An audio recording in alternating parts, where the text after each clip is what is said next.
everybody, and I want to thank Ari and Margarita, and of course all of you for giving me a few minutes to speak. As Congresswoman Clark mentioned, we had the distinct pleasure and honor to serve together in the City Council for many years, and we did a lot of good things. We did a lot of good things together, and of course Councilman Mark Traeger now is in the council and really making sure that New Yorkers are protected, especially in issues that are of most importance when it comes to education, right? Because everything starts at education. I'm going to try to focus what I want to share with you, which is the emphasis on constituent services. I know that my colleagues in government feel the same way, but since I got this shot, I'm going to try to take the ownership of this issue. I can talk to you in greater detail about legislation in the state in Albany, but I would prefer just making some brief remarks about constituent services. Anyone who's familiar with my office or with my mailings will tell you that there is no other office, including of my colleagues. I'm not going to say that they're less, but I would say no one can beat me, at least, on constituent services. That's a challenge. I will say, I'll take the challenge any day. I would say they do an excellent job, but our office is busy, open all the time. We have hours on Sunday in Borough Park. We have hours on late Thursday nights in Flatbush. But let me just talk about issues that are really what I think is the bread and butter and important. The fact is that it's becoming harder and harder and harder for New Yorkers to survive. We are overtaxed, over-ticketed, and over-fined. I can give you examples of each one, and that's what I wanted to mention. When we were in the City Council together, Congresswoman Clark and myself passed a bill to give people a 5-minute grace period.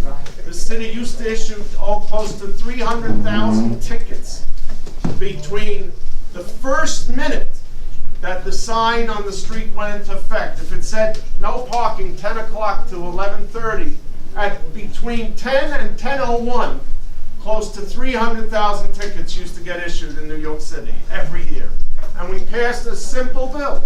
It was called a 5-minute grace period. All it said was that people are humans, they're not robots, and you can't expect people, if they're parked legally, to suddenly snap in 1 minute. So for the first 5 minutes when you park legally, they can't give you a ticket. Another bill that we passed that now is in effect is sanitation summonses. It used to be that they were able to give out tickets for sanitation offenses 24 hours a day, in the middle of the night, in the middle of the day, whether you were home, whether you were at work, it didn't matter. Somebody walked by, dropped a tissue or a gum wrapper in front of your house, you got a $90, $100 ticket. Out of the question. We changed the law. Simple. We changed the law. Made it just like stores have 2 hours a day where if your properties are kept clean, the assumption is you're keeping them clean the other parts of the day. So 2 hours a day from 8 to 9 in the morning and from 6 to 7 in the evening. There's an onus on property owners to keep their property clean. I'm not showing off. We call it in Yiddish seichel, common sense. It's common sense that people who are living in the city, you pay your taxes, you try to survive, you shouldn't be hounded day in and day out. And now, I know some of you may find it interesting how I became obsessed with the bag tax, but we fought City Hall, and I'm very proud of it. If you think that there's no problems in the world other than plastic bags, that's what you would think. That the minute we get rid of plastic bags, the Messiah is going to come. Okay?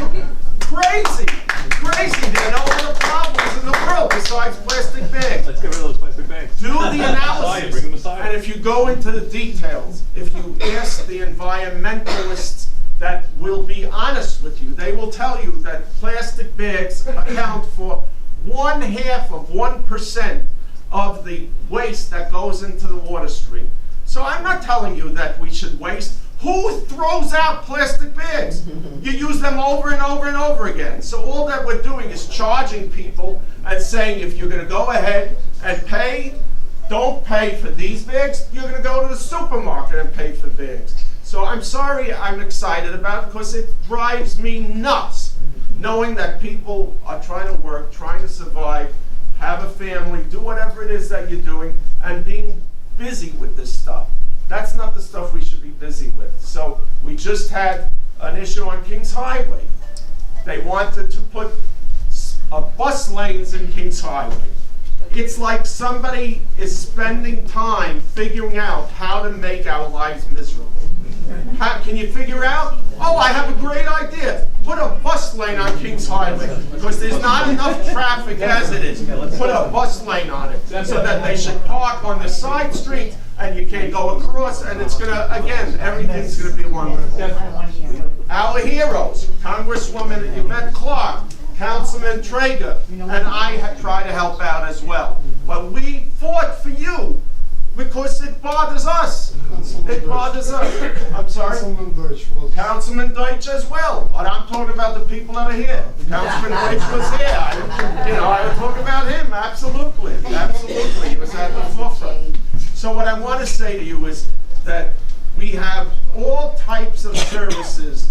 You don't have to have a problem to come to my office.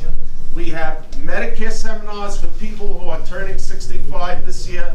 It's a great seminar, it's free. We have state control of the Napoli unclaimed funds. If you want to check it, we check it for you. We have free mammograms. There's an American Cancer Society brings a mobile truck, and you can have tests done right in front of our office. It's free of charge, and no cost mammograms, Metro cards. There's so much stuff. I'm impressed with myself. Free legal assistance. What am I trying to say? What I'm trying to say is the only reason that we're in office, Congresswoman Clarke, myself, Councilman Traeger, and other elected, we're here to serve you. You pay my salary. That's how it is. You allow me to serve you. It's an honor for me to have the ability and the pleasure of serving you. If we don't do a good job, throw us out of office. But I'm telling you that I believe that we are trying our best and we do a very good job at it. And we will continue to do a good job at it as long as God gives me the ability to do so. We have, thank God, a bunch of children, a bunch of grandchildren. My mother never lets me talk about numbers. She says, "Anayin hara, kanahara, don't talk, don't say anything." Whatever. Yeah, I won't tell you. So all I would say to you is that I wish for you what I wish for myself and for the people I love most. I wish you good health. And there used to be a radio show, for those of you that might remember, Art Raymond used to say, "I wish you good health and happiness and time to enjoy it." Thank you very, very much.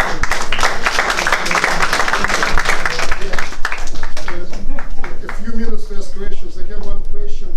This is so-called elephant in the room, but since it's all over newspapers, all over TV, everywhere, I cannot escape asking the same question. Because as you probably know, we have 63 senators today in New York State Senate. And after the last two special elections, Democrats had numerical majority, 32 Democrats and 31 Republicans. And we know that Simcha is conservative Democrat. And I know that you said that you report only to God, your family, and your constituents. Oh, it was my wife. God, my wife. And somebody else told me that my wife comes before God. But I do not agree. Okay. So could you address this issue? Because this is democratic law. I appreciate the question, and I will tell you what I've said. And this goes back to my years in the city council. I'm a registered Democrat, and I'm proud to be a registered Democrat. Anyone in New York City who wants to participate in the electoral process, for the most part, without exception, if you're not a registered Democrat, you can't participate in the primaries.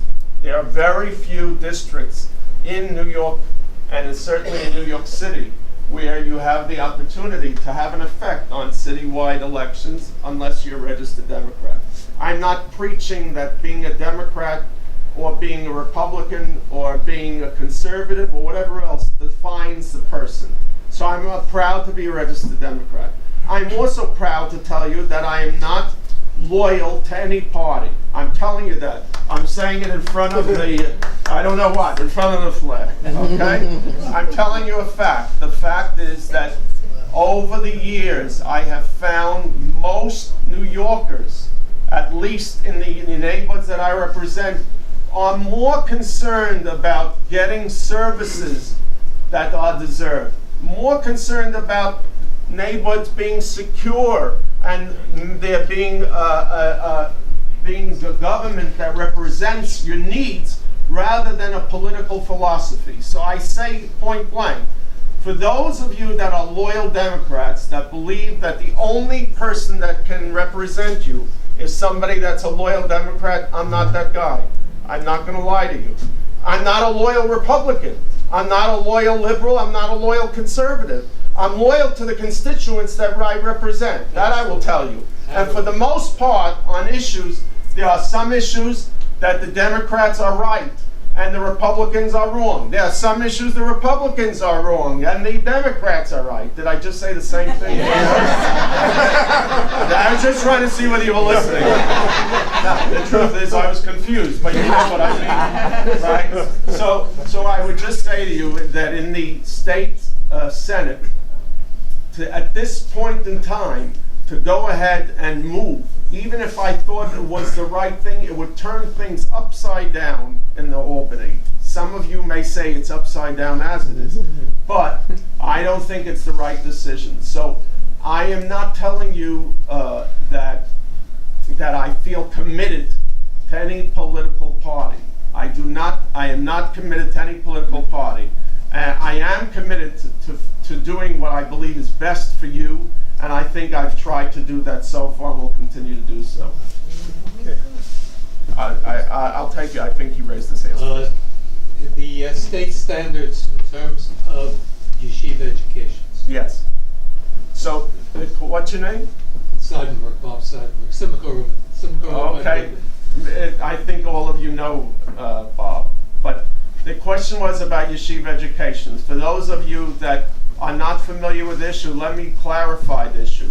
If you go on to the Senate website and read the legislation, you will find specifically that we passed a bill or a portion of a bill that mandates that yeshivas provide a fundamental education.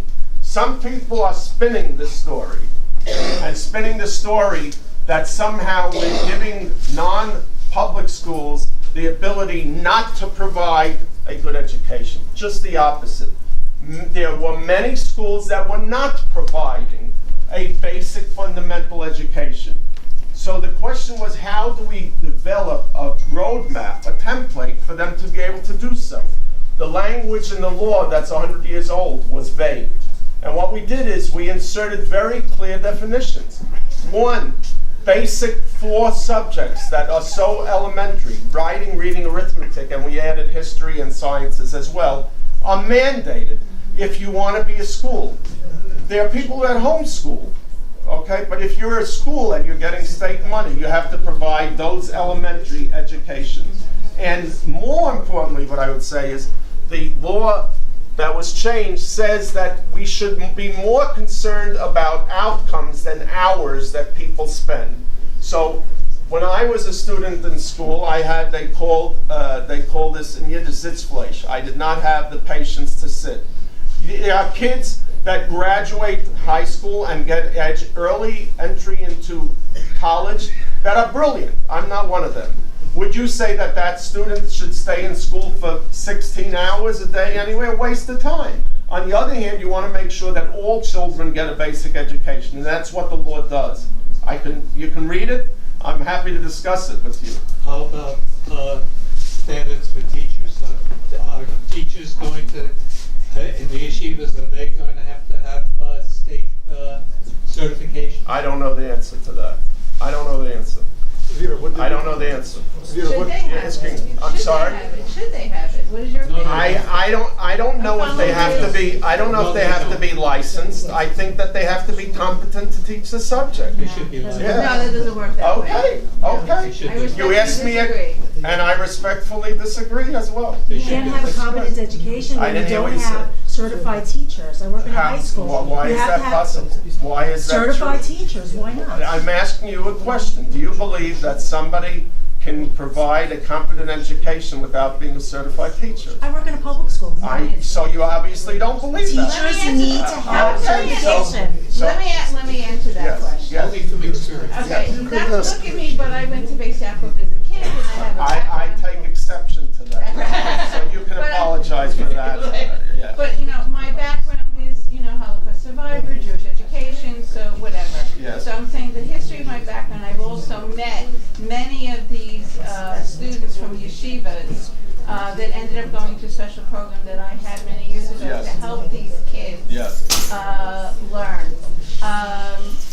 It's a crisis, and it's a culture crisis, I think, within the community. I don't think it's a matter of just, you're going to pass legislation and the problem is going to be solved. I think it's within the community of I didn't say that. I never said that. I'm just saying. I never said that you pass legislation and the problem is solved. Since when did passing a bill ever solve a problem entirely? Never. He asked me a question. I thought the question was he wanted to understand what the element that I passed, what it does. And I respectfully tell you that when I was in yeshiva,